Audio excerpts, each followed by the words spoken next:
परम मंगल में परात्पर अखिलेश्वर अकारण करुणावरुणालय भक्तवांछा कल्पतरु तड़िद्वत विनिंदित पीतांबरधारी श्री बालकृष्ण प्रभु श्री मुक्ति नारायण भगवान की परम कृपा से अति दुर्गम कलिकाल के लोगों के लिए जहां पहुंचना है, ऐसे शालिग्राम प्राकट्य स्थली एवं श्री गंडकी मैया की प्राकट्य स्थली एवं समस्त विश्व को जिसकी आकांक्षा है, ऐसे मुक्ति के प्रदाता श्री मुक्ति नारायण भगवान के चरणों में हम आप सब लोग बैठे हैं।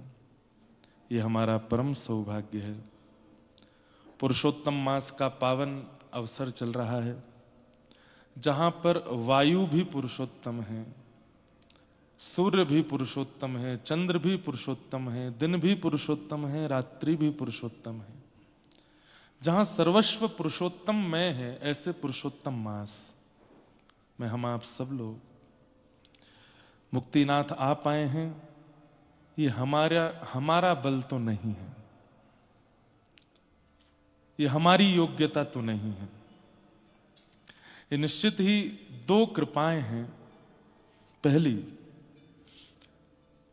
हमारे पूर्वज और हमारे गुरुदेव की कृपा, जिसके कारण हम यहां पहुंच पाए। तब किसी और ने किया, फल हमको मिल गया। और दूसरा, कहने में मुझे रोंगटे खड़े होते हैं कि संभवतः वे हमें देखना चाहते हैं, इसलिए हमें यहां बुला रहे हैं। शायद हमसे कोई ऐसी क्रिया बनी है, शायद हमसे कोई ऐसा भूल से कोई ऐसा भाव बन गया है जिससे वो रीझ गए हैं। जान के तो हम अच्छा कुछ करते नहीं, भूल से हो गया होगा जिससे वो रीझ गए हैं और हमें देखने के लिए यहां बुला लिया है। विराज, ये बड़ी कृपा है।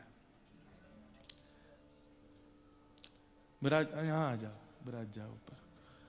जब कोई कीर्तन करें तब दे दें, यहां आ जाओ। जय विराज। कितनी दूर से चल के आए, देखो महापुरुष।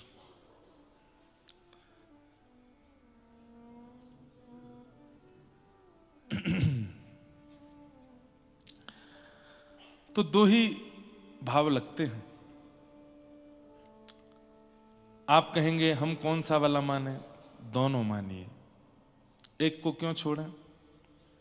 गुरु की कृपा और इष्टों की कृपा तो है ही, और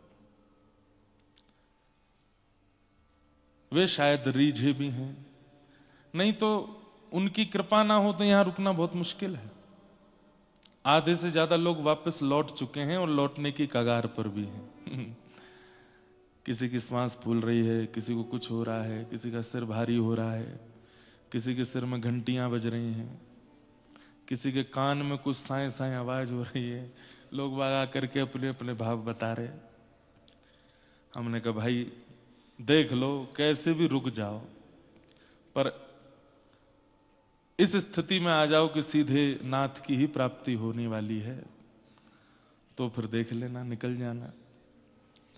अच्छा, कितना, क्योंकि देखिए ये तप की भूमि है ना, और हम आप सब लोग उस भूमि में रहते हैं जहां तप होता ही नहीं है। इसलिए हमारे लिए बड़ा असहज हो जाता है यहां रहना, क्योंकि हम लोग सदा कंफर्ट जोन में ही रहते हैं, और ये कंफर्टेबल जगह नहीं है। यहां सोना, खाना, पीना, उठना, बैठना, हंसना, सब कुछ। जोर से ज्यादा हंस गए तो सांस फूल जाती है। लेकिन हम तो अब यूज्ड टू हो गए यहाँ के वातावरण के। 4 दिन में अब अनुकूलता जैसी बन गई है।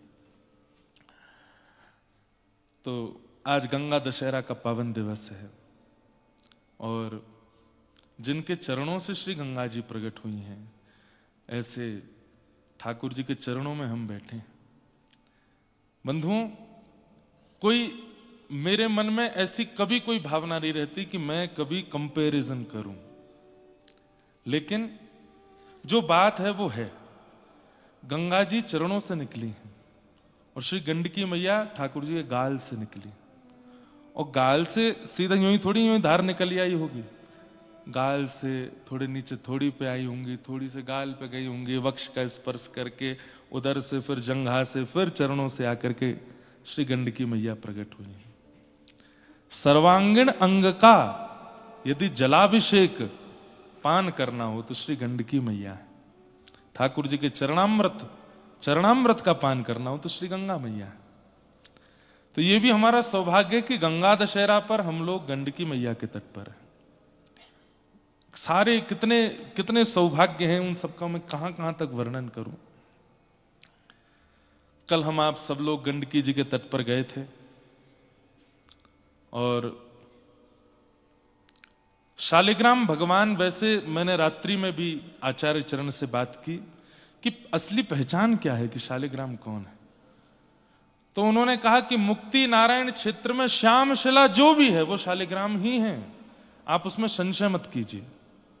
पर हां, जिस श्याम शिला में जरा भी रेशे हों, जरा भी एक श्वेत किसी प्रकार की आकृति हो, बस वो शालिग्राम नहीं है। पूर्ण शालिग्राम मतलब पूर्ण श्याम है। अब चाहे उनकी आकृति टेढ़ी है, मेढ़ी है, ऊंची है, नीची है, जो भी है वो शालिग्राम ही है। लेकिन पूर्ण पहचान शालिग्राम जी की दो रूपों में। पहले चक्रांकित, चक्र अंकित होगा और वो मिलना बहुत मुश्किल है। और दूसरा, बिल्कुल पृथ्वी के समान गोल होंगे, चिपटे मिल जाएंगे, लंबे मिल जाएंगे, चौड़े मिल जाएंगे, ऐसे मिलेंगे, पर बिल्कुल गोल मिले, मतलब अगर रख के पूरा बना दिया जाए तो सर्कल, पूरा एक्चुअल सर्कल बने तो शालिग्राम। बाकी आप अन्य किसी श्याम शिला को देख करके ये मत सोचिए कि शालिग्राम नहीं, नहीं, वो भी शालिग्राम ही हैं। परंतु पहचान की अगर बात करी जाए तो चक्रांकित और पूर्ण पृथ्वी आकृति जैसी हो वो शालिग्राम भगवान। कल इतने सारे लोग गंडकी के तट पर गए और वहां जाते ही पता नहीं क्या हुआ, सब ढूंढने लगे। जबकि मैं मना करके गया था कथा में कि वहां बैठ के बढ़िया नारायण कवच करेंगे, नदी में कोई उतर, किसी ने नहीं मानी बात, सब कूद पड़े और ढूंढने में लगे हैं शालिग्राम, कैसे भी मिल जाओ। नहीं मिल रहे हैं। देखिए, पहली बात, जैसे ही गंडकी तट पर जाते हैं पादुका उतार दीजिए, मिलेंगे। हम बताते हैं प्रक्रिया, पादुका उतार दीजिए। दूसरी बात, भाई लोगों के कंधे पर जनेऊ होना चाहिए। यज्ञोपवीत संस्कार अगर नहीं हुआ है तो शालिग्राम भगवान अधिकारी को मिलते हैं, अनधिकारी को नहीं मिलेंगे। किसी ने मंगाए हैं, किसी ने फोन करके कहा, उनसे कहो खुद आके ले जाओ, हम नहीं आएंगे तो हमको, हमारे लिए तो मिल नहीं रहे, तुम्हारे लिए लेके आए। किसी ने मुझे पत्र में कहा, महाराज जी हमारे किसी ने कहा तुम खरीद के लो, खरीदना बिल्कुल नहीं। शालिग्राम भगवान को बेचना और खरीदना दोनों ही जघन्य अपराध है। स्वयं की निष्ठा से जाकर के, और बहुत जल्दी मिल जा रहे हैं इसका मतलब गुरु कृपा है, आराम से मिल रहे हैं इसका मतलब विरह दे रहे हैं ठाकुर जी, मिलेंगे। दूसरी बात, यज्ञोपवीत संस्कार होना चाहिए। तीसरी बात, गुरु मंत्र या नारायण मंत्र को बोलते रहिए, मौन हो जाइए जब तक श्री शालिग्राम मिले ना। अरे वो कोई पाषाण नहीं, कोई मूर्ति नहीं है, साक्षात परमात्मा को खोज रहे हो तब तो करो, थोड़ा भजन तो करो, थोड़ी साधना तो करो, नारायण मंत्र तो करो। कल वहां सब कूद पड़े ढूंढने, ऐसे नहीं मिलेंगे। और जितने बालकों को मिले, 3 बालकों को मिले, तीनों बालक अष्टाक्षरी 11 माला नित्य करते हैं। और जब वो वहां पर शालिग्राम ढूंढ रहे थे उस समय भी नारायण मंत्र बोल रहे थे मेरे बिना बताए ही। और उन तीनों को चक्रांकित नारायण मिले, चक्रांकित शालिग्राम मिले। यहां जब बाढ़ आती है, जब तेजी से जल आता है, शालिग्राम मिलेंगे ही नहीं, सब गांववासी सब निकाल के ले जाते हैं और फिर उनका विक्रय करते हैं, इसलिए शालिग्राम जी मिलते नहीं है। और मूल रूप से वो चक्रांकित ले जाते हैं, नहीं तो असंख्य शालिग्राम है, वो सब शालिग्राम ही है जो श्याम शिला, बस सफेद रेशे कहीं भी ना हो, पूर्ण श्याम है तो शालिग्राम है। लेकिन चक्रांकित मिलना बहुत मुश्किल इसलिए भी है क्योंकि यहां आसपास के गांव के लोग उनको ले जाते हैं और ले जाके उनका विक्रय करते हैं। और दूसरी बात, शालिग्राम हिरण्य गर्भ है, उनके गर्भ में स्वर्ण होता है।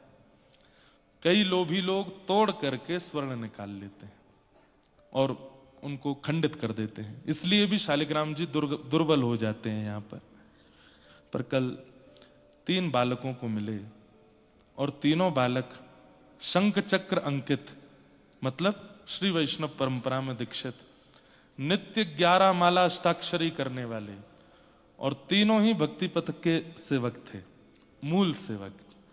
तो मुझे बड़ी प्रसन्नता हुई। विराज रहे मंच पर ही, देखो पहले शालिग्राम कल जो प्राप्त हुए। अब इतनी स्पष्टता से चक्र अंकित शालिग्राम देखने को नहीं मिलते। मध्य में बिल्कुल ऐसे ही चक्र अंकित हुआ है और ये पूर्ण शालिग्राम भगवान है, चक्र अंकित है। और ये मैंने वहीं मिले कल जब हम लोग बैठे थे। जय। फिर जो हमारे साथ में जो सेवा में हैं पंडित जी महाराज, उनको मिले, ये और बड़े हैं, ये भी चक्रांकित हैं।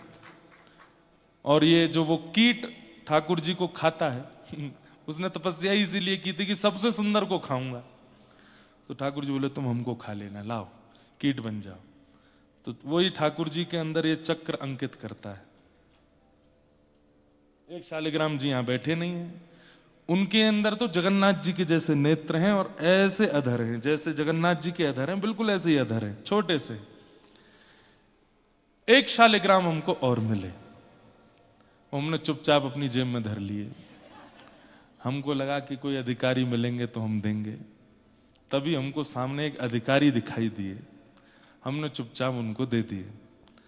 वो अधिकारी जिन्होंने अभी कुछ दिन पूर्व महाअवतार नरसिम्हा पिक्चर का निर्माण किया, हमारे अश्विन जी और उनकी गृहिणी और उनके दोनों बालक परिवार सहित कल ही आए थे। और ये उसी समय आए जिस समय हम गंडकी जा रहे थे।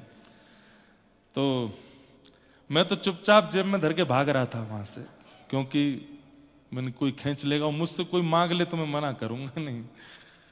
अच्छा, वृंदावन में भी कई महापुरुषों ने मुझसे कहा नहीं, मैंने सोच रखा है कि मैं यहां आया तो कुछ आचार्य हैं मेरे, उनके लिए कुछ तो ले चलूं, तो अपने आप ढूंढ के शालिग्राम जी ले जाऊंगा। तो वो एक थे मेरे पास, मैं कहीं और तट पे जा रहा था, क्योंकि मैंने कहा मैं जहां जाऊंगा सब मेरे पीछे आएंगे, तो मैं किसी और तट पे जाके खोजूंगा। तो वो मुझे मिल गए सामने, तो हमने शालिग्राम जी लिए, मैंने चुपचाप धर लो, वो भी चक्रांकित हैं, पूरे चक्र बने हैं, तो उनको प्रदान किए। तो ये नारायण हैं, साक्षात परब्रह्म हैं, ऐसे नहीं मिलेंगे। थोड़ा जप कीजिए, थोड़ा धैर्य रखिए, थोड़ा ध्यान कीजिए और ढूंढते ढूंढते थोड़े व्याकुल हो जाइए, थोड़ा तप तो कीजिए, तभी तो मिलेंगे। कल तक तो मैं छूट नहीं दे रहा था, अब हम दे सकते हैं, लेकिन माताएं बहनों से हमारी प्रार्थना है।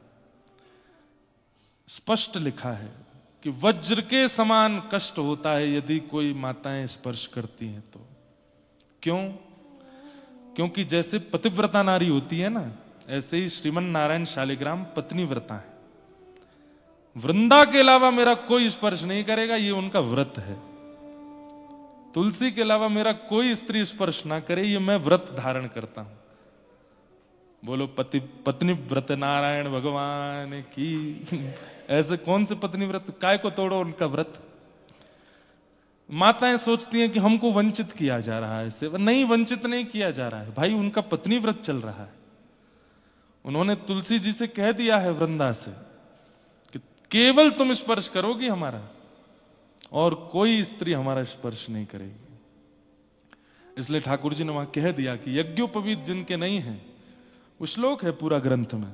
और जो माताएं बहनें हैं उनसे हमारी प्रार्थना है, हमारा स्पर्श नहीं करना, नहीं तो वज्र के समान हमको घात होता है। कितना अच्छा एक प्रेम का स्वरूप है। अब लोग बाग इसको खींच लेते हैं, वुमेन एम्पावरमेंट वाले, नारी सशक्तिकरण वाले, की माताओं को तो सब जगह दूर ही रखा जाता। नहीं, ठाकुर जी का पत्नी व्रत चल रहा है और अखंड पत्नी व्रत है, कोई 1-2 साल 10 साल का नहीं है। जीवन पर्यंत जब तक शालिग्राम है तब तक पत्नी व्रत रहेंगे।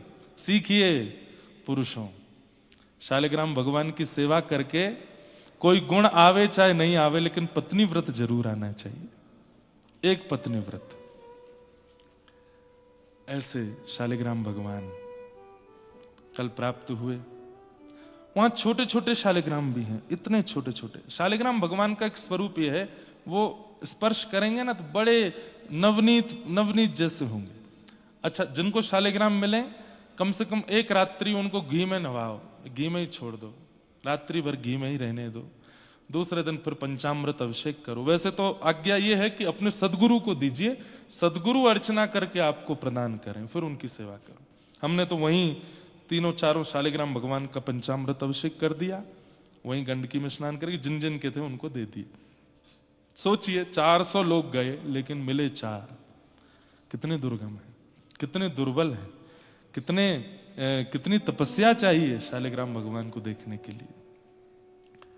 ऐसे शालिग्राम भगवान, उनकी पावन मुक्तिनाथ भूमि को हम बारंबार प्रणाम करते हैं। यहां आ गए हैं, ये बहुत बड़ी बात है।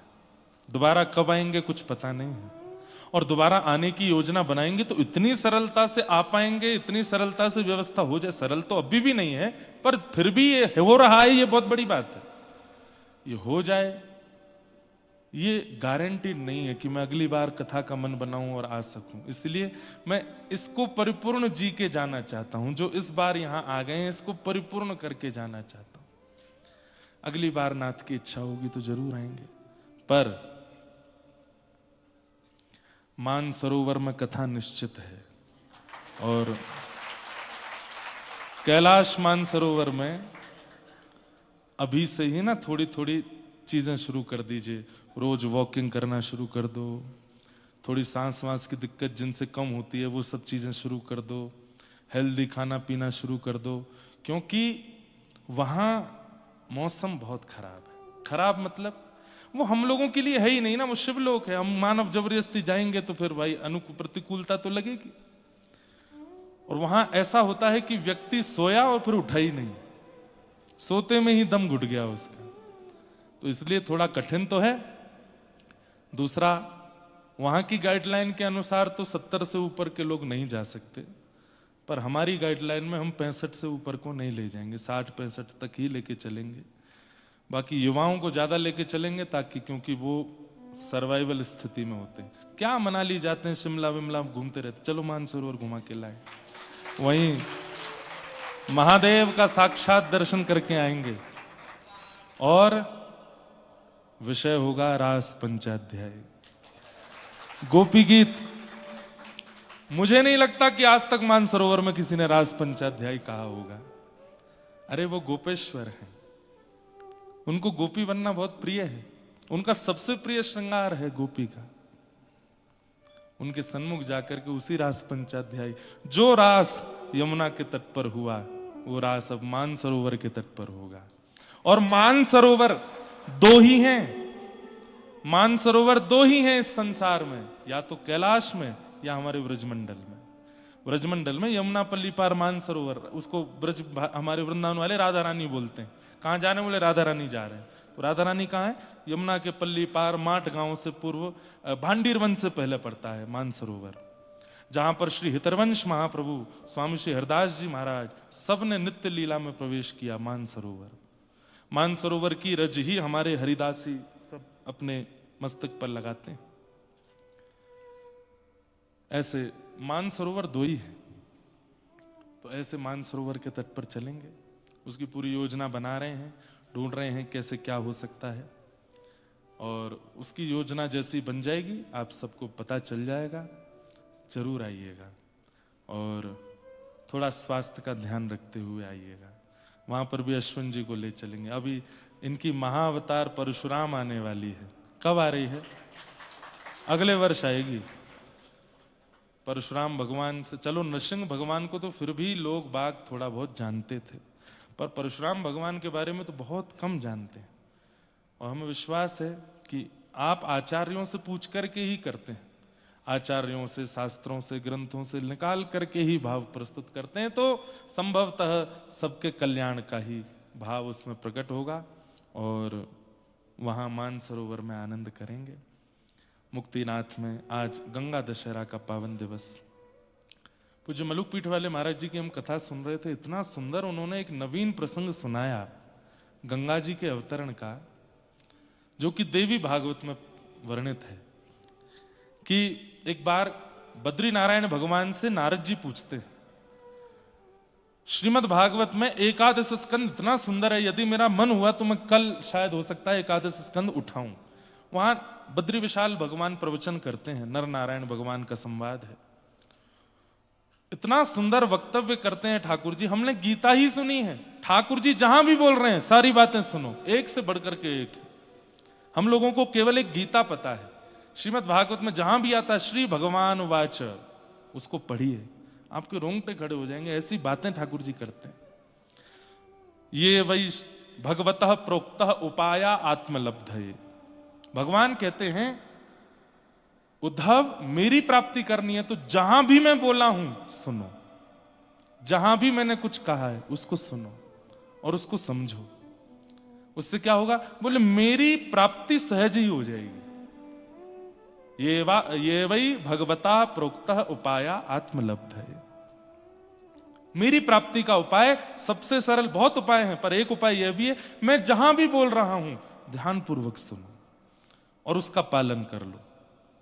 तो इसलिए मैं कभी प्रयास करूंगा कि श्रीमद् भागवत में भी जहां भी श्री भगवान वाच शब्द है, केवल उनको अंकित करके एक कथा केवल भगवान की वाणी पर ही हो। भागवत में, भगवत गीता तो सब सुनते ही हैं, भागवत में भगवान क्या क्या बोल रहे हैं, बहुत विषय लंबा तो होगा लेकिन आनंद आएगा।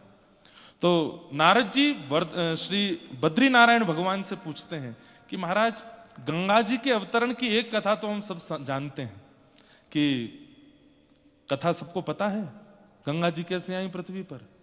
एक बड़ी प्रसिद्ध कथा है, वो पहले सुन लो, फिर अंतरंग कथा सुनाएंगे। प्रसिद्ध कथा ऐसे है कि सगर राजा हुए। क्या नाम था? सगर। सगर राजा, इन्होंने अश्वमेध यज्ञ किया और इनके यज्ञ के बाद में जो अश्व छोड़े जाते थे उसको इंद्र चुरा ले गए और इंद्र ने जाकर के उस अश्व को कपिल मुनि के आश्रम, भगवान कपिल जहां सागर के तट पर बैठकर के ध्यान कर रहे थे, वहां जाकर के उस अश्व को बांध दिया। तब सगर ने अपने पुत्रों को आज्ञा की कि जाकर के अश्वों को ढूंढ के लाओ। आपके पुत्र ढूंढने के लिए गए तो जैसे ही कपिल भगवान के आश्रम पहुंचे, वहां पर अश्व को बंधा देगा। कपिल भगवान नहीं लाए थे, इंद्र बांध के चला गया।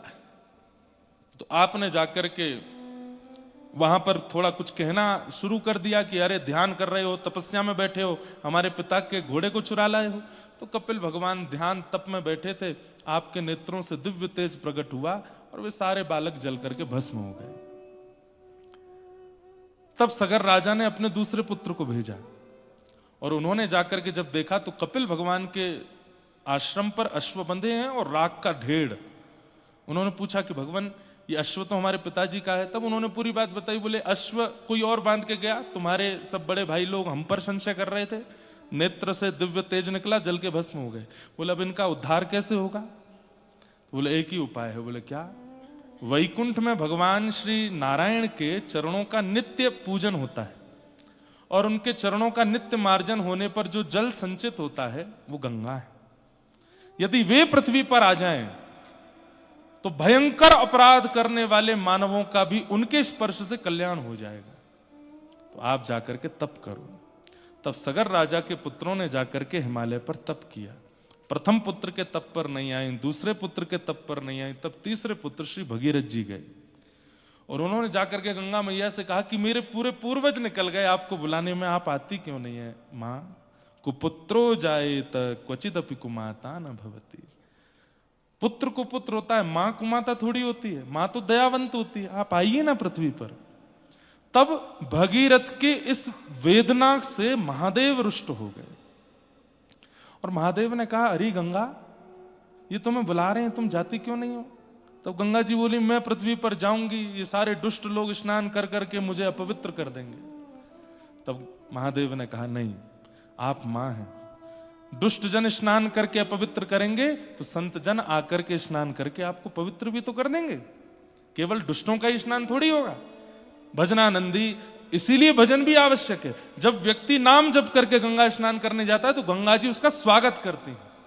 इतने सारे पापी नहा करके गए, कोई नाम जापी आ रहा है, कोई भगवत निष्ठ आ रहा है, कोई गुरु निष्ठ आ रहा है, इसके स्नान से मैं पवित्र हो जाऊंगी। इसलिए गंगा स्नान से पूर्व थोड़ा सा तप किया करो, थोड़ा भजन किया करो। आजकल लोग समझते ही नहीं है, भारतीय लोग, क्या बताएं हम। कूद पड़ते हैं, स्विमिंग पूल की तरह नहाते हैं गंगा जी में। अपराध है, भगवान का चरणामृत है वो। पहले तो कक्ष में स्नान करो, तिलक स्वरूप धारण करके बिल्कुल जैसे मंदिर जाते हैं वैसे जाओ, गंगा जी के तट पर बैठ के थोड़ा ध्यान करो, तप करो, भजन करो, नाम करो, उसके बाद गंगा जी में प्रवेश करो। गंगा जी भी आह्लादित हो जाएं आपको लेकर के, ऐसा। तब महादेव ने आज्ञा की कि नहीं, आप जाइए, आपको कल्याण करना होगा। तब विष्णुपति गंगा वैकुंठ से प्रकट होती हैं, तब ब्रह्मा जी उनको अपने कमंडल में लेते हैं। कमंडल से प्रकट होती हैं, तब महादेव उनको अपनी जटाओं में धारण करते हैं। महादेव की जटा ही हिमालय के अलग अलग शिखर हैं। तब कहीं से अलकनंदा, कहीं से भागीरथी, कहीं से जाह्नवी, आदि आदि रूपों में गंगा जी प्रकट होती हैं और देव प्रयाग में आकर के वह गंगा हो जाती हैं और आकर के पृथ्वी पर आगे आगे भगीरथ चल रहे हैं, पीछे पीछे गंगा भागीरथी चल रही हैं। और श्री गंगा मैया भ्रमण करती हुई उत्तराखंड, उत्तर प्रदेश, बिहार, बंगाल की खाड़ियों से होती हुई श्री गंगा सागर में विराजमान होती। बोलो गंगा मैया की जय। ये गंगा मैया की प्रकट कथा है। अब अप्रकट कथा देवी भागवत में क्या है, बहुत सुंदर। नारद जी पूछ रहे हैं श्री बद्री नारायण भगवान से कि नाथ, आपके चरणों का नित्य अभिषेक होता है। बोले जी। वो अभिषेक जल गंगा बनकर के आ रहा है पृथ्वी पर। बोले हाँ। लेकिन गंगा में स्नान करके कभी कभी किसी को, कोई ज्ञानी हो तो उसको ज्ञान मिलता है, वैरागी हो तो उसको वैराग्य मिलता है, प्रेमी हो तो उसको प्रेम मिलता है। इतना सब रस एक नदी के जल से प्राप्त होना ये संभव तो नहीं। इसके पीछे मुझे लगता है कोई अंतरंग बात और है। इस जल में कुछ और भी मिश्रित है। तब श्री बद्री नारायण भगवान प्रसन्न मुद्रा से कहते हैं, सुनो नारद, मैं तुम्हें सुनाता हूं। एक बार की बात, श्री गोलोक धाम में प्रिया प्रियतम दोनों नित्य सेज पर विराजे थे। स्वयं बद्रीनाथ भगवान ही कृष्ण हैं, लेकिन अपनी ही लीला सुना रहे हैं। श्री गोलोक धाम में प्रिया प्रियतम नित्य सेज पर विराजे थे। रोज ललिता, विशाखा, अष्ट सखियां उनका मनोरंजन करती हैं, उनके रास में वर्धन करती हैं। लेकिन आज सब देवताओं ने जाकर के महादेव से कहा कि हमको यह सौभाग्य मिले कि हम गोलोक धाम में जाके हम वीणा बजावें, हम मृदंग बजावें, हम मंजीरा बजावें, हम गावें और श्री प्रिया प्रियतम रास करें। तो महादेव बोले, मैं परमिशन लेता हूं, एक बार ललिता जी मान जाएं तो महादेव नित्य गोलोक धाम जाते हैं और श्री ललिता विशाखा जी से कहती हैं, जो सेवा आप करती हैं वो सेवा का सौभाग्य एक बार हम लोगों को दीजिए, हम भी प्रिया प्रियतम का मुखोल्लास करें। ललिता जी आज्ञा देती हैं और आज सब देव समाज गोलोक धाम आया है। ब्रह्मा जी बैठे हैं, नारद जी बैठे हैं, सरस्वती बैठी हैं, महादेव बैठे हैं, सूर्य बैठे हैं, चंद्र बैठे हैं, सब देवता बैठे हैं और सब रास के भाव से आए हैं। तब सरस्वती जी कुछ गान करती हैं और सरस्वती जी के गान को सुनकर के प्रिया प्रियतम मंद मंद मुस्काते हैं, आनंद में भर जाते हैं। तभी ठाकुर जी टकटकी लगा करके महादेव को देखते हैं, जिनके नेत्रों से प्रेमाश्रु गिर रहे हैं। तब ठाकुर जी कहते हैं, महादेव अब आप कुछ सुनाइए, अब आप कुछ गाइए। एक तो भाव में भरे हैं, प्रेम छलक रहा है, ऊपर से गाने को कह दिया। तब महादेव वीणा लेकर के गाना प्रारंभ करते हैं और ऐसा गायन करते हैं कि अभी तक सबके गायन में प्रिया प्रियतम केवल बैठे हैं, मंद मंद मुस्का रहे हैं, ताल दे रहे हैं, वाह वाह कर रहे हैं। लेकिन महादेव ने जैसे स्वर छेड़ा है, प्रिया प्रियतम अपने सेज से उठ पड़े और उठ करके नृत्य करने लगे। पहले धीमा नृत्य, फिर थोड़ी गति बदली, फिर थोड़ी गति तीव्र हुई। गति तीव्र होते होते होते महादेव भी ऐसे भाव में निमग्न हो गए बस गाए जा रहे हैं, सब देवी देवता स्तब्ध होकर के देख रहे हैं, और श्री प्रिया प्रियतम द्रुत गति से नृत्य करते करते करते करते द्रवीभूत हो गए। द्रवीभूत मतलब जैसे मक्खन पिघल जाता है, ऐसे प्रिया प्रियतम दोनों पिघल करके जल स्वरूप हो गए, और उसी जल स्वरूप को महादेव ने तुरंत अपने सिर पर धारण किया, और वही गंगा बन करके पृथ्वी पर अवतरित हो गए। श्री प्रिया प्रियतम का मिलित द्रवीभूत स्वरूप यदि कोई है तो वो श्री गंगा जी। ऐसी मां गंगा। अब ये देवी भागवत की कथा है, और श्री बद्रीनाथ भगवान नारद जी को सुना रहे हैं कि गंगा प्रिया प्रियतम का मिलित द्रवीभूत स्वरूप है। इसीलिए जिस भाव से गंगा में स्नान किया जाए, ज्ञान मार्गी को ज्ञान देती हैं, वैराग्य मार्गी को वैराग्य देती हैं, और हम जैसे ब्रजवासी प्रेम मार्गियों को प्रेम देती हैं, सब देती हैं। क्यों? श्री प्रिया प्रियतम ही है। ऐसी गंगा मैया के पावन प्राकट्य दिवस पर हम उन्हें प्रणाम करते हैं। अब लेकिन मेरे मन में चंगा आ रही है कि महादेव गा क्या रहे थे, वो ढूंढा जाए। सुबह से मेरे पद तो बन रहे थे मन में कि मैं कुछ बना के गाऊं, पर क्योंकि ये महादेव की भूमि है, नारायण तो यहां किराए पर आते हैं। हिमालय तो महादेव का ससुराल है। यहां पर अब किसी अपने मित्र के ससुराल में अपने आप थोड़ी चले जाओगे, आप परमिशन लेनी पड़ती है आपको। तो ऐसे ही नारायण तो यहां परमिशन लेते हैं कि मैं बैठ जाऊं, यहां पर थोड़ी देर बैठ सकता हूं। आपको क्या आवश्यकता है हिमालय पर रहने की? आप रहिए ना वैकुंठ में। नहीं नहीं, इन मानवों के कल्याण के लिए मुझे भी तप करना, तभी मुक्ति नारायण यहां विराज गए। परंतु ये भूमि तो महादेव की है। तो एक बहुत सुंदर पद है, अष्ट छाप के सखा गाते हैं। देखो देखो री नागर नट। मानो महादेव ने क्या गाया होगा। अब महादेव की वाणी तो मैं लिखूंगा कुछ, लेकिन अष्ट सखा गा रहे हैं रास का ये सुंदर भाव। देखो देखो री नागर नट, निरतत कालिंदी तट। देखो री नागर नट, देखो देखो री नागर नट, निरतत कालिंदी तट।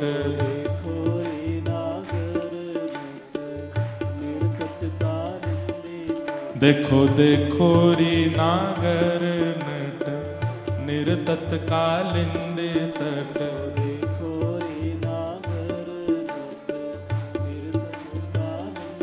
हे माधुरी के मध्य राजे मुकुट लटक। हाँ, माधुरी के मध्य राजे। हे माधुरी के मध्य राजे मुकुट लटक। हाँ, माधुरी के। ओ देखो देखो री नागर नट, निरतत कालिंदी तट।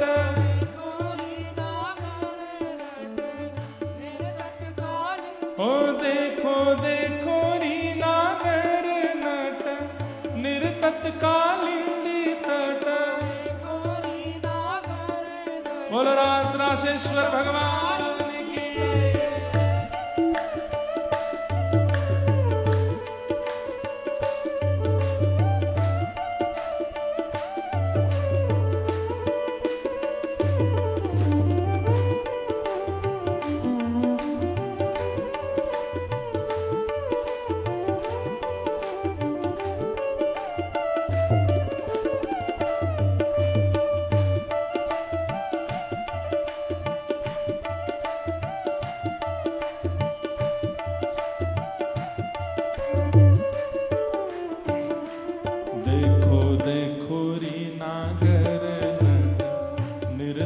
कालिंदी तट।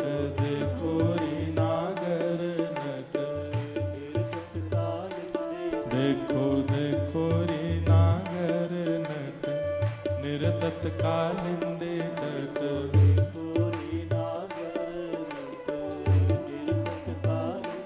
हे माधुरी के मध्य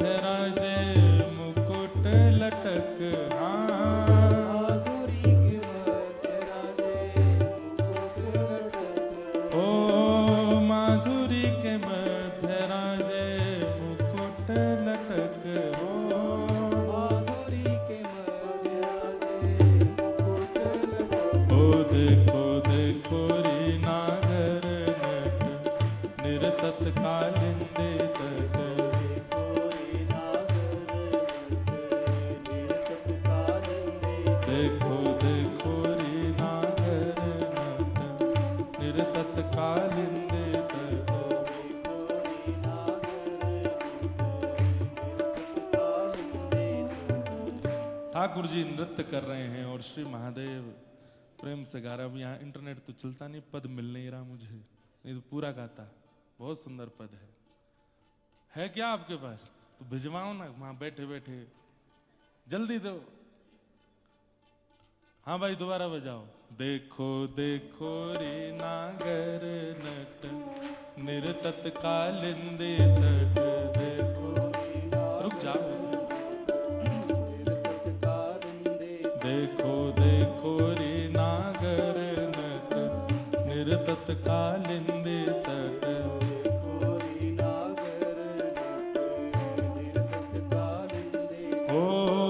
काछनी किंकिनी कट पीतांबर की चटक, काछनी किंकिनी कटी पीतांबर।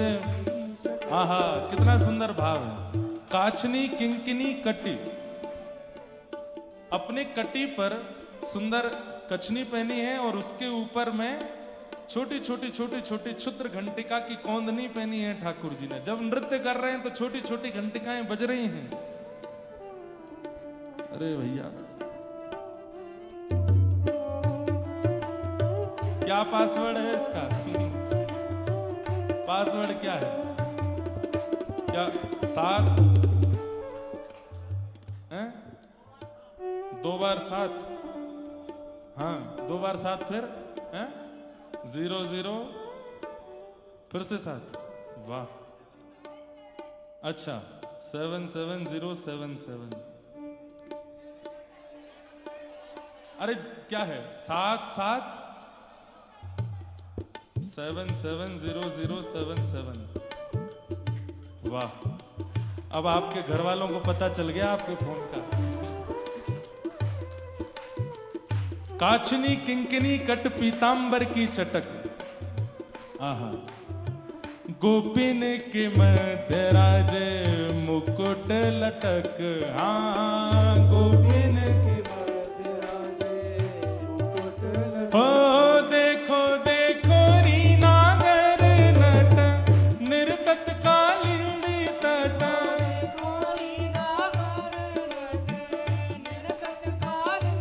देखो देखो री नागर नट निरतत कालिंदी तट।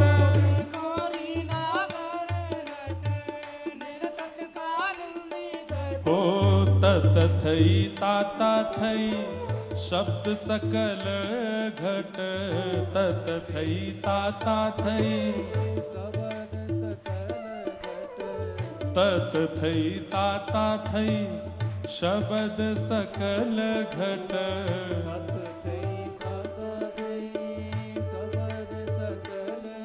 हे उरप तिरप गति पग की पटक, हाँ उरप तिरप गति पग की पटक।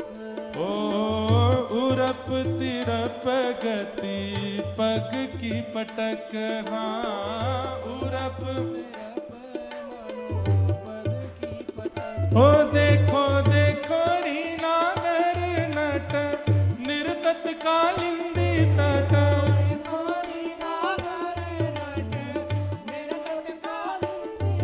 ओ रास मध्य राधे राधे मुरली में यही रट, रास मध्य राधे राधे मुरली में यही रट, रास मध्य राधे राधे मुरली में यही रट।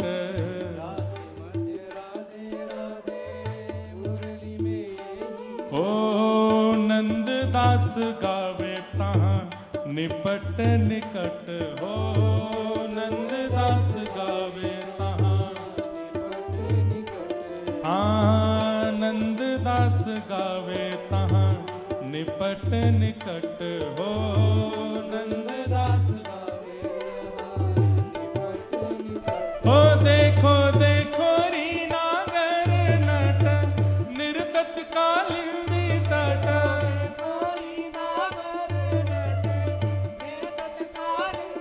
देखो देखो री नागर नट निरतत कालिंदी तट।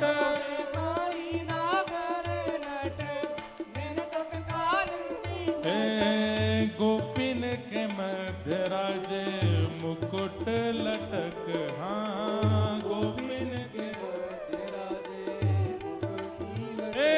देखो देखो री नागर नट, निर्तत कालिंदी तट। देखो देखो देखो री नागर नट, निर्तत कालिंदी तट। बोलो रास रासेश्वर भगवान की। देखो देखो री नागर नट, निर्तत कालिंदी तट। गोपिन के मध्य राजे मुकुट लटक, हाँ गोपिन के मध्य राजे मुकुट की लटक। देखो देखो री नागर नट, निर्तत कालिंदी तट।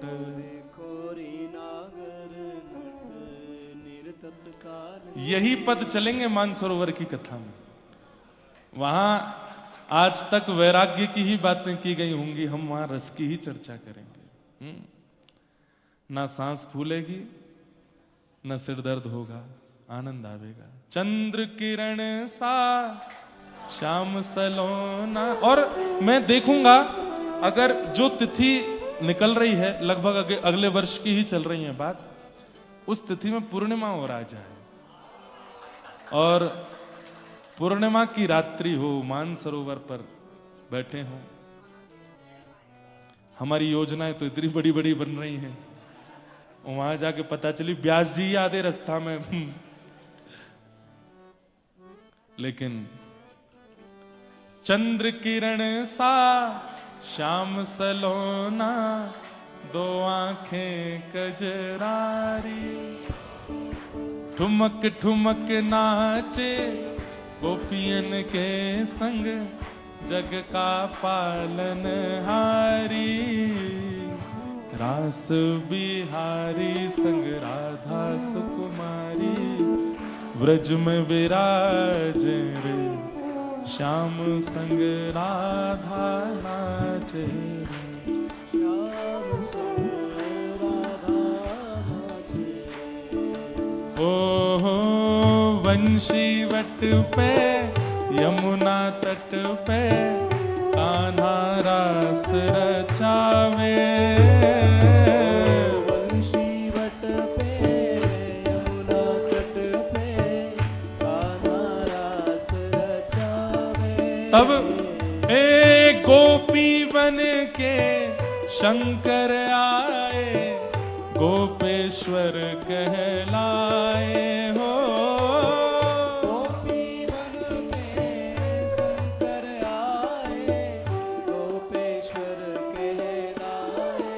तब क्या होगा? डम डम डमरू बाजे कान्हा की मुरली पे, डम डमरू बाजे कान्हा की मुरली पे। जग सारा नाचे रे, श्याम संग राधा नाचे रे। ओ श्याम संग राधा नाचे रे।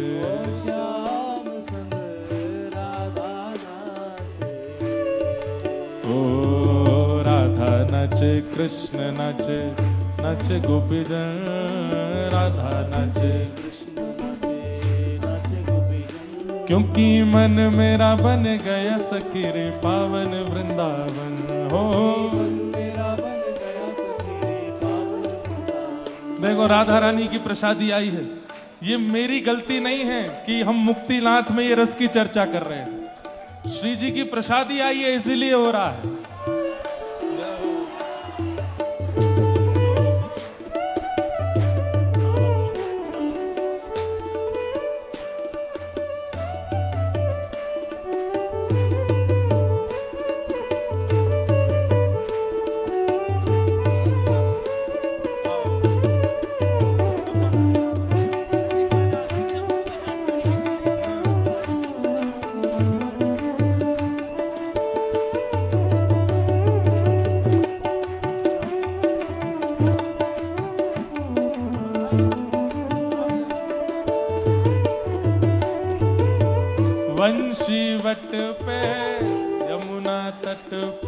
देखो, मुझे नहीं पता था कि ये चुनरी लाए हैं, लेकिन मैं पहचान गया था कि बरसाने से आए हैं, हमारे विनोद बाबा महाराज के शिष्य हैं, तो निश्चित है कि श्री जी आई हैं।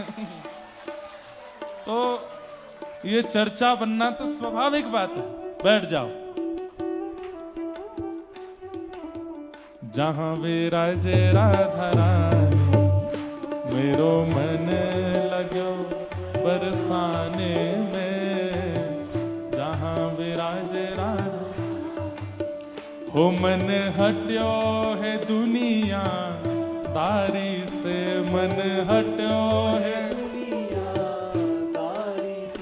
मन हट्यो है दुनिया दारी से, मन हट्यो है दुनिया दारी से। जहां बहे खारा पानी हो, जहां बहे खारा पानी हो बाला,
नारायण भगवान की।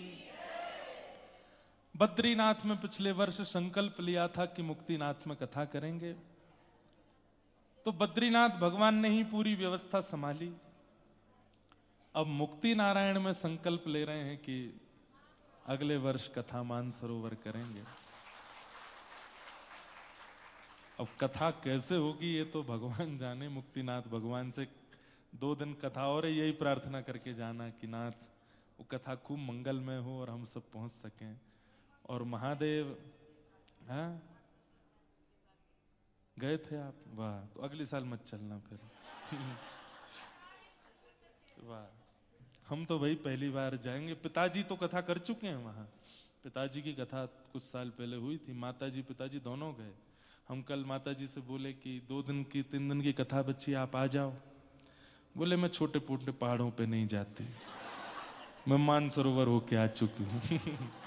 मैं उनको बहुत मैंने कहा आप कपूर लेके आ जाना, ऑक्सीजन की कोई दिक्कत नहीं, हम विमान की व्यवस्था कर देते हैं, आप सीधे यहीं पहुंच जाना, दामोदर कुंड दर्शन।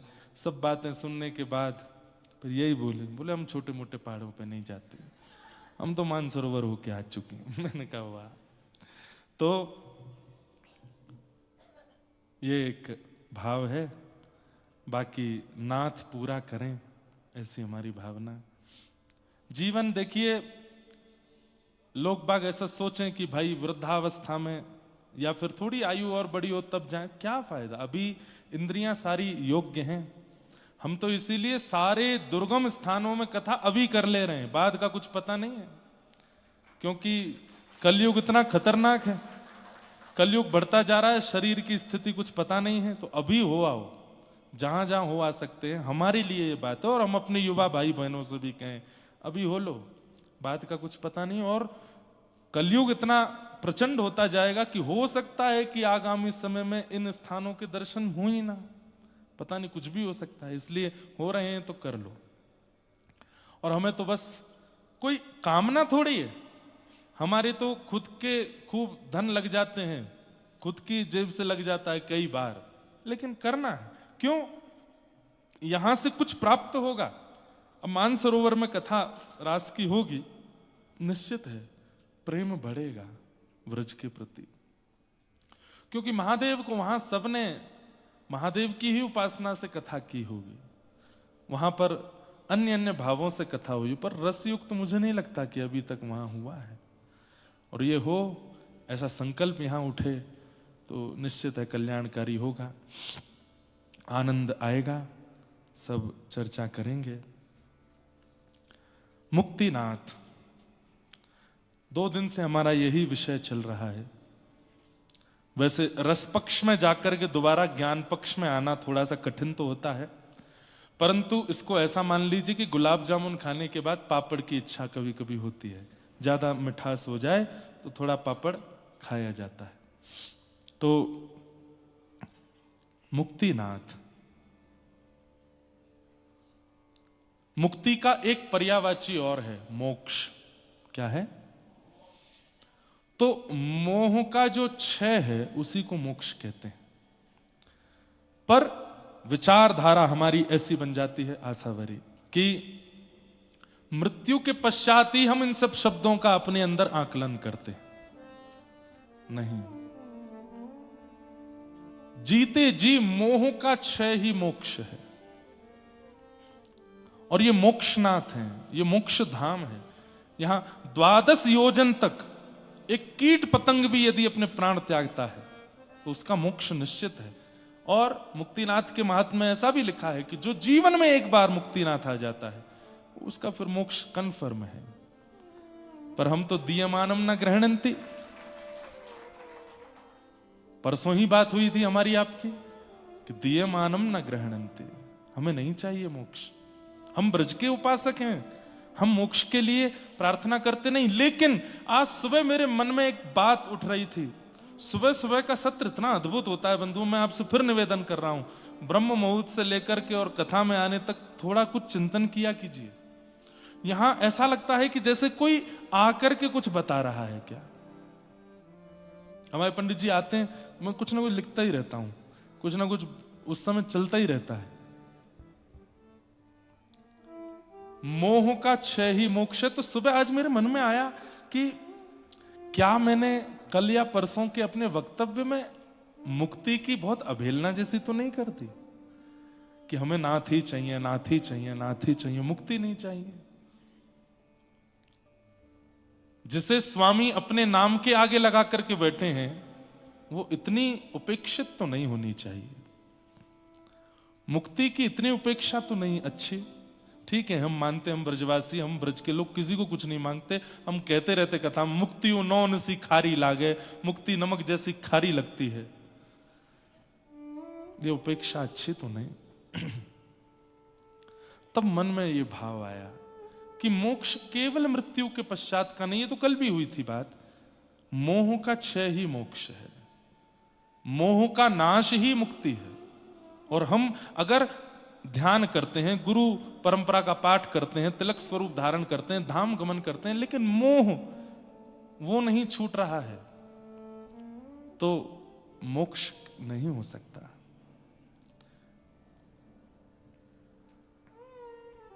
मोक्ष मुक्ति का क्षय।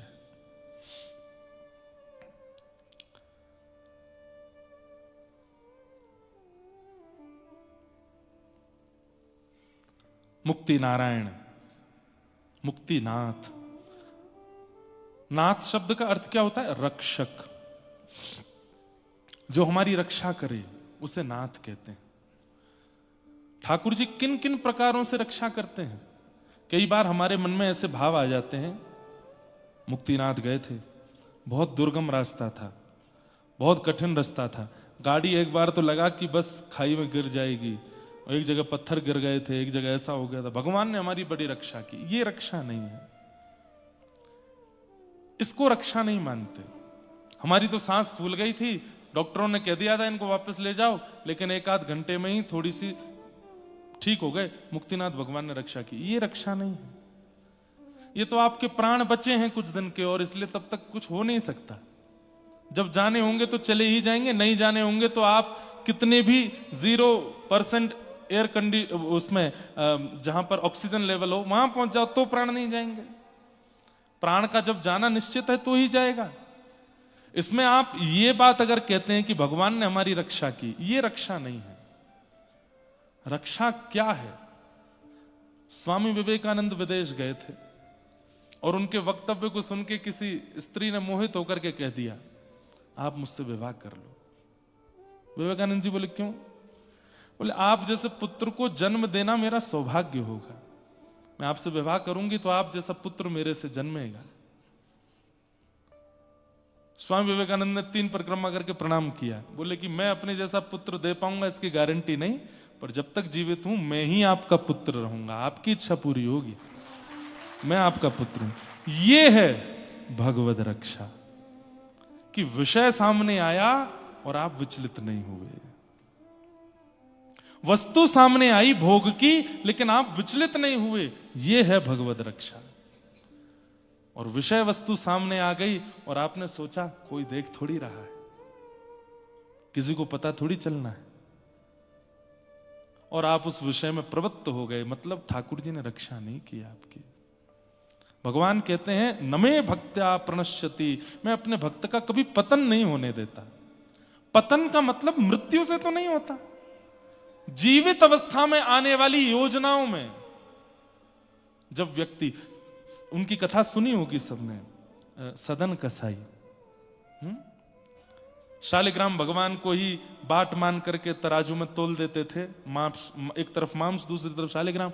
कथा सबने सुनी है। एक संत को पता चला तो शालिग्राम जी ले गए उनके पास से और उनका पंचामृत अभिषेक करके सिंहासन में बैठाया। तो शालिग्राम भगवान ने रात्रि में स्वप्न दिया, नहीं मुझे वापस वहीं छोड़ के आओ। बोले वहां क्या अच्छा लगा आपको? बोले सदन कसाई के जो तराजू में लुढ़कने में आनंद है वो सिंहासन में नहीं है। तो संत ने पूछा कि क्या है उस सदन के पास? तब भगवान बोले उसका स्वभाव, वो क्रिया क्या करता है, वो कर्म क्या कर रहा है, मैं उसको एक बार को नजरअंदाज कर देता हूं। क्यों? क्योंकि वो उसके स्वभाव से बहुत नीचे है, स्वभाव उसका बहुत अच्छा है। न जाने कौन से गुण पर दया निधि रीझ जाते। जैसे ही संत वापस शालिग्राम लेकर के आए और सदन कसाई को कहा कि इनको तो तुम्हारे पास ही रहना है, रखो।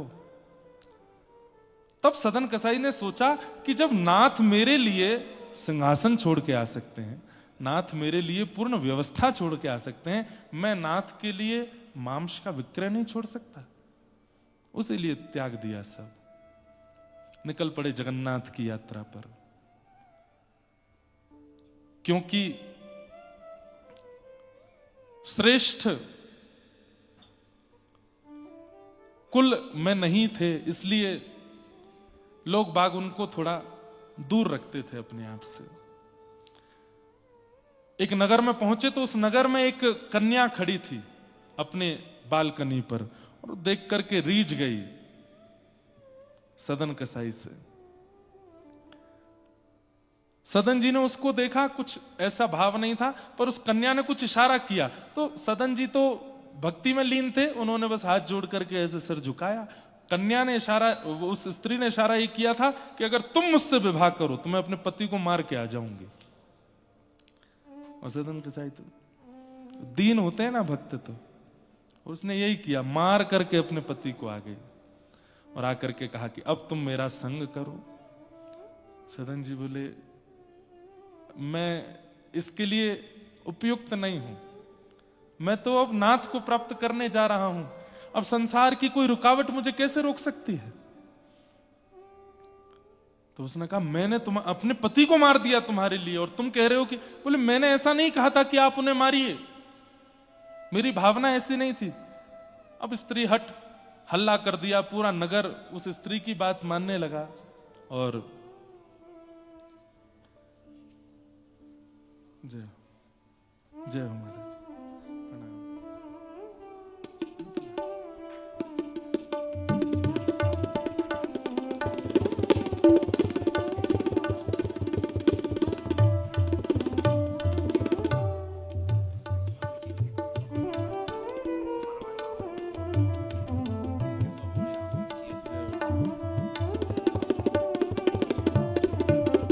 श्रीमते रामानुजाय।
बड़ी कृपा है।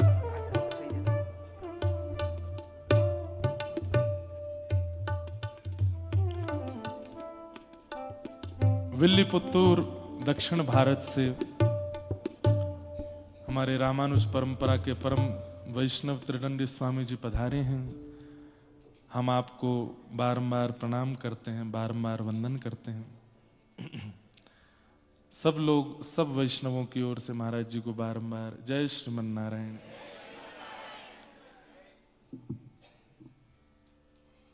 हमें तो ऐसे ही लगा कि रामानुजाचार्य जी ही पधारे हों। उनका आगमन इस मुक्तिनाथ धाम में अलौकिक था। आज एक और महापुरुष अभी आने वाले होंगे, दर्शन के लिए गए हैं, संभवतः आ जाएंगे समय से। वे भी हमारे रामानुज परंपरा के बड़े अच्छे आचार्य हैं। एक और नेपाल से भी एक स्वामी जी पधारे हैं। तो मैं क्या निवेदन कर रहा था? सदन कसाई की कथा। तो भगवान रक्षा कैसे करते हैं? उस स्त्री ने तो पूरे नगर में हल्ला कर दिया कि इसने मुझसे कहा था कि अपने पति को मारो। कई बार, बुरा नहीं मानिएगा, कई बार हमारे समाज में निर्दोष की बातें ना सुन करके कई बार एक पक्ष को ज्यादा ध्यान दे दिया जाता है।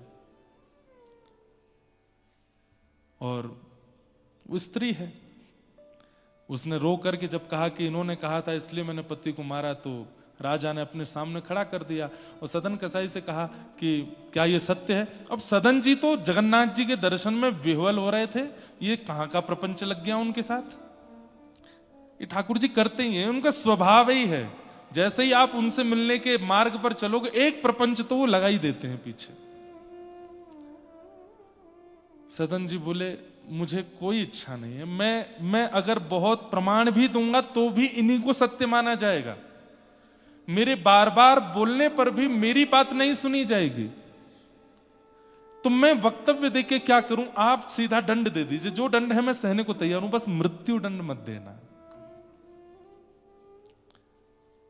कागा सब तन खाइयो, मेरो चुन चुन खइयो मांस, पर दो नैना मत खाइयो, मोहे पिया मिलन की आस। हे राजन, आप जो दंड देना चाहे मुझे स्वीकार है, पर मृत्यु दंड मत देना। क्यों? मैं महाप्रभु जगन्नाथ जी के दर्शन को निकला हूं। एक बार उनका दर्शन कर लूं, मैं दर्शन करके स्वयं आ जाऊंगा यहां पर अपने प्राणों की बलि देने के लिए, पर उससे पहले कोई और दंड दे दीजिए, पर मारिएगा मत। इतनी दीनता पूर्व, बंधुओं, भक्त के वाणी में दीनता आ ही जाती है, और ये बनाना नहीं पड़ता, स्वभाव युक्त दीनता आ ही जाती है। राजा तो बड़े भावुक हो गए, लेकिन एक तरफ वो स्त्री खड़ी थी, दंड दीजिए, दंड दीजिए, इसने मेरे पति को मरवाया, मुझे विधवा कर दिया, अब मुझे स्वीकार भी नहीं कर रहा है। तो बोले इनके दोनों हाथ काट दो, और सदन कसाई ने दोनों हाथ आगे किए, कट गए। नृत्य करने लगे सदन कसाई। राजा बोले भाई तेरे हाथ कटे, तू नृत्य कर रहा है? बोले मैंने सुना है कि मेरे प्रभु जगन्नाथ के भी हाथ नहीं है, मैंने सुना है कि मेरे नाथ के भी हाथ नहीं है, तो मैं हाथ लेके कैसे जाऊं? अब अच्छा है, जैसे मेरे नाथ वैसा ही मैं भी बिना भुजाओं के जाऊंगा। ये होती है हरि के द्वारा रक्षा। आपके जीवन में आने वाली परिस्थिति में आप क्या निर्णय लेते हैं, वो हरि रक्षा मानी जाती है। तब आप कह सकते हो कि आपको नाथ मिले। वो रक्षक है। नाथ का शब्द का अर्थ ही रक्षक होता है। और फिर सदन कसाई पहुंचे जगन्नाथ धाम। जैसे ही नीलाचल धाम में प्रवेश किया, महाप्रभु जगन्नाथ ब्रह्मवेदी पर झूमने लगे। पुजारियों ने कहा जय जय, बड़े सुख में हो, क्या बात है? बोले मेरा एक परम भक्त आया है, मेरा एक परम भक्त आया, पालकी लेके जाओ उसको लाने के लिए। पुजारी जी इतने जल्दी में पूछा भी नहीं कुछ भी कि भाई क्या रूप है क्या सब, पालकी लेके भागे और नीलाचल के द्वार पर ही जाके बोले कोई महाप्रभु जगन्नाथ का परम भक्त आया है, जगन्नाथ जी ने उसके लिए पालकी भेजी है। पालकी में चढ़ने की लड़ाई होने लगी। भक्त लोग कहने लगे हम हैं परम भक्त, हम हैं परम भक्त, हमको रात में जगन्नाथ जी ने स्वप्न दिया था कि मैं तेरे लिए पालकी भेजूंगा। दूर खड़े सदन कसाई दोनों हाथ नहीं है और दोनों हाथों को ऐसे करे मैं आज उस परम भक्त का दर्शन करूंगा जिसके लिए पालकी भेजी जगन्नाथ जी ने। वहां तो इतनी भीड़ लग गई कि पालकी लेके पुजारी वापस लौट गए और जगन्नाथ जी से जाकर के कहा नाथ वहां तो इतनी भीड़ लगी है, हजारों भक्त एक पालकी में चढ़ने को तैयार हैं, आपने बताया नहीं कि आपका वो भक्त है कैसा। जगन्नाथ जी बोले जैसा मैं हूं वैसा ही होगा, उसकी भुजा नहीं होंगी, बिना भुजाओं के होगा, यहां तक भुजाएं कटी होंगी, वही मेरा परम भक्त, उसको लेके आओ। अब की बार पुजारी गए, जाकर के जब ढूंढा तो दूर नेत्रों से अश्रु प्रवाह कर रहे हैं, हाथों से रक्त निकल रहा है, ऐसे बस हाथ जोड़ करके, भुजा तो है नहीं तो ऐसे हाथ जोड़ रखे हैं और सदन कसाई बैठे हैं और जाकर के वो तो प्रतीक्षा कर रहे थे पालकी में कोई बैठे उस भक्त को मैं प्रणाम करूं। जाके जब पुजारियों ने सदन कसाई को ही उठाया, बोले तुम्हारे लिए ही भेजी है भगवान ने पालकी, तो रोने लगे मैं नहीं हो सकता, मैं इतना योग्य नहीं, जीवन भर मांस विक्रय किया और वो भी मुक्ति नारायण श्री शालिग्राम भगवान को तोलता था, मैं इतना बड़ा महापापी, मैं धाम यात्रा पर निकला था, एक स्त्री को विधवा कर दिया मैंने, मैं इतना बड़ा पापी, मेरे लिए पालकी नहीं भेजी होगी, आप दोबारा पूछ के आइए। पुजारी बोले हम यही करते रहेंगे, जाएं फिर आमें, फिर जाएं फिर आमें, बैठो तुम। और बिठा करके जब सदन कसाई को ले गए,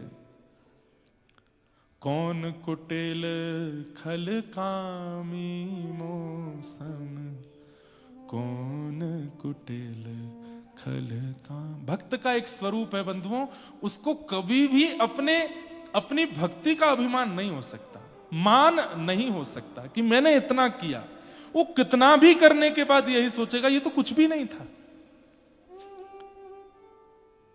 हमें आपको भी यही रखना है कि मुक्तिनाथ से लौटने के बाद भी अहम ना आ जाए कि हम मुक्तिनाथ होके आए, शालिग्राम मिल जाने के बाद भी अहम ना आए कि देखो इतने लोग ढूंढने गए लेकिन मुझे मिल गए, इनको आने में देरी नहीं लगी तो जाने में भी देरी नहीं लगाएंगे। और 2 क्षण लगाते हैं ठाकुर जी जाने में, इसलिए अहम मत कीजिएगा। और भक्त जब पूर्ण भक्त बन ही जाता है ना, ठाकुर जी के द्वारा स्वीकार कर लिया जाता है, तो उसमें अहम आएगा ही नहीं। ठाकुर जी ने स्वीकार नहीं किया तो भक्ति का अहम आता रहेगा, बार बार अहम आएगा कि मैंने ऐसा किया, मुझसे ऐसा हुआ, मैंने ये कर दिया, कोई नहीं कर पाया, मैं कर गया। ठाकुर जी अहम आने नहीं देते, और आ रहा है तो इसका मतलब ठाकुर जी अभी मिले नहीं है। जैसे ही पालकी पहुंची द्वार पर, जगन्नाथ मंदिर के मुख्य द्वार पर ही श्री पतित पावन भगवान प्रणाम किया, जय हमारे जय श्रीमन नारायण, बड़ी कृपा। मुख्य द्वार पर ही पतित पावन भगवान। और जैसे ही सदन कसाई जी ने दंडवत प्रणाम किया है जगन्नाथ जी के सन्मुख, महाप्रभु जी इतने प्रसन्न हो गए, प्रसन्नता के भाव से श्री सदन जी के दोनों भुजाएं प्रकट हो गई, फिर से भुजा निकल करके आ गए। बोले नाथ ये क्यों दिए, नहीं चाहिए, मैं आपके जैसा ही ठीक था।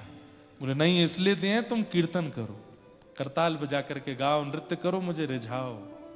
और तब सदन जी खूब नृत्य करते हैं।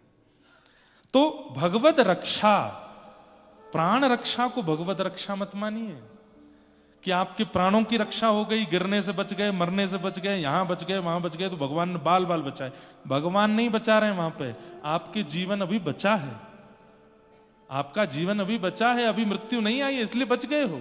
ठाकुर जी नहीं बचा रहे हैं वहां पे, ठाकुर जी तो आपके जीवित अवस्था में आने वाली परिस्थितियों में आपका जो निर्णय होता है, उस निर्णय में यदि वो सुलभ निर्णय हो तो वो मानो कि ठाकुर जी ने बचाया।